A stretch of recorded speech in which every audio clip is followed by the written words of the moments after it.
У нас когда-то была страна, у нас была мечта, у нас была семья, у нас был дом. Bir vaqtlar bizning o'z oilamiz, o'z orzularimiz bor edi. Oilamiz va uyimiz mavjud edi. Bizning uyimiz, mamlakatimiz, ota-onamiz qani? Bizni xonavayron qilishdi. Hozir adolat uchun kurashib, o'z vatanimizni, oldingi baxtimizni qayta qo'lga kiritmoqchimiz. Сейчас пытаемся бороться за справедливость и вернуть нашу родину, и вернуть наше прежнее счастье. Hozirda AQShda ijtimoiy sohada faoliyat yuritayotgan Olya sobiq harbiy. 18 yildirki u Qo'shma Shtatlarda yashaydi. 18 yil Turkmaniston armiyasida xizmat qilgan Olya o'z hayotidagi birinchi norozilik namoyishiga tayyorgarlik ko'rmoqda. И мы, конечно же, добьемся. Biz albatta o'z maqsadimizga erishamiz.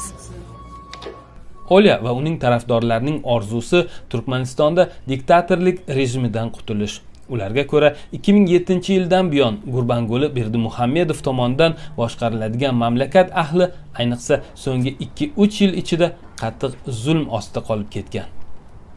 Мы просим все Jahon hamjamiyati barcha mamlakatlar hukumatlariga qarata murojaat qilar ekanmiz, bizga quloq tutishlarini va Turkman xalqiga prezident Berdimuhamedov va uning jinoiy klanining zulmini tergov qilishga yordam berishlarini so'raymiz.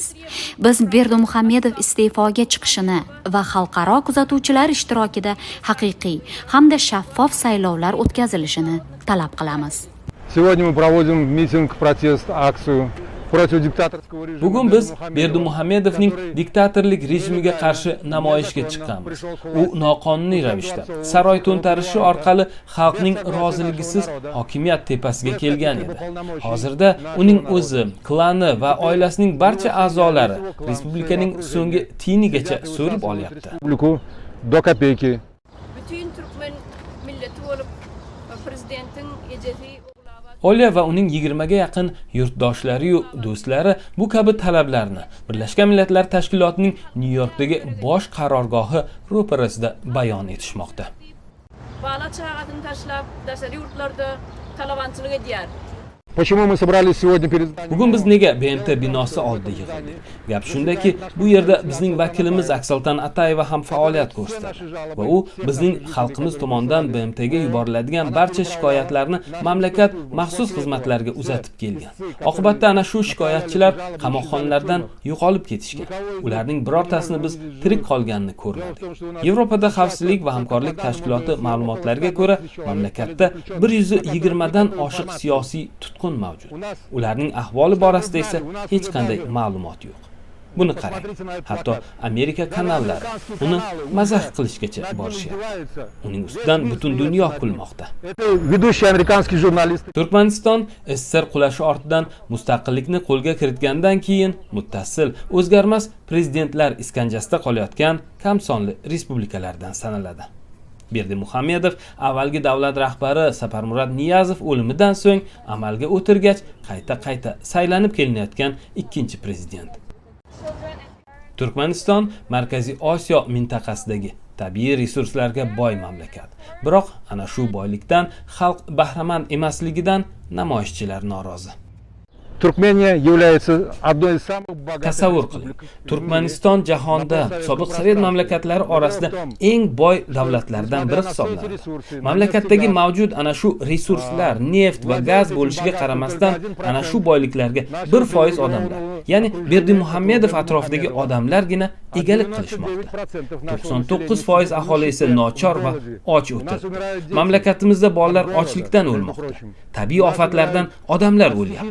Davlat tomonidan esa hech qanday yordam ko'rsatilmayapti. Bu ham yetmaganidek, aholini ta'minlash o'rniga fermerlarimiz yetishtirgan g'alla arzon garovga olib qo'yilib, xorijga sotib yuborilmoqda. Shu orqali aholiga hatto o'zini ta'minlash imkoni ham qoldirilmayapti. Chet eldan qarindoshlari tomonidan yuborilayotgan har qanday yordam ham Turkman maxsus xizmatlari tomonidan ro'yxatga olinadi. Har kim qayerdan qancha pul olganini hisobini berishi shart. Amalda hatto o'z yaqinlarimizga yordam yuborishimizga qo'yishmayapti. Оказываем родственники своим близким, даже ее не дают нам посылать. Родина, я тебя люблю. У нас была мечта, у нас была страна. Olya kabi boshqa faollar uchun ham ushbu norozilik namoyishi dastlabkisi. Yillar davomida AQShda yashab kelayotgan turkmanistonlik bu immigrantlar sukutini pandemiya davridagi sinovlar buzgan. Ничего. И мы никому не нужны. Даже мир молчит и боится этого трусливого диктатора, потому что Буланок. Эта девочка тоже погибла в ураган. Avvalda ular Lebap viloyatida ro'y bergan tabiiy ofat qurbonlariga hukumatning beparvoligiga guvoh bo'ladi. Pandemiya davrida Turkiyada qolib ketayotgan turkmanistonlik mehnat muhojirining 55 nafari bir kechada zaharlanib, o'lim topishi esa ularning sabr kosasini to'ldirgan.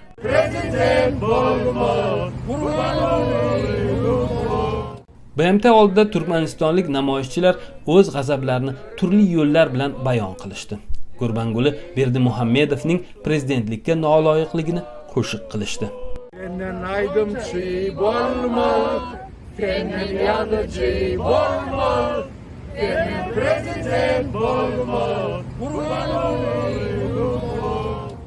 Uning onasini noqobil farzand tarbiyalaganlikda ayblashdi.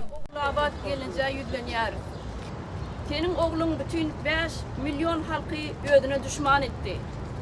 Gözlerini aç oğlavat. Eşit halkın ağını alasını. Oğlun gözlerini aç oğlavat. Neçin bir adam nelet okuyar senin oğlunu.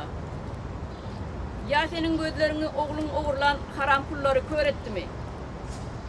Ol halkın davana davi. Kara derini saçıp kadanan pulu. Gözlerini aç oğlavat. Aç oğlun gözlerini. Aç öz gözlerini oğlavat. 10-летних детей идти после школы Детский рабский труд вот на Плавковых полях. принудительно заставляется.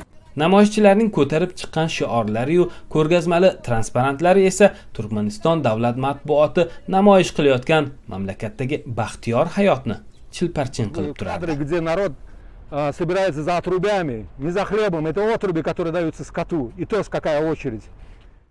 Для сведения просто. Lebap viloyatida tabiiy ofat natijasida 300 dan ortiq odam o'ldi. Ularning orasida yosh bolalar ko'p. Bizning birorta ommaviy axborot vositasi, gazetalarda bir og'iz aytilmadi. Bizning prezidentning qilayotgan ishi velosipedda yurish, o'z velosipediga haykal o'rnatish. Qo'shimchasiga nabirasi bilan gitara chalib qo'shiq yozmoqda. O'zi bilan o'zi ovora. U prezident emas, u masxaraboz. Biz ushbu rejim qulashini istaymiz.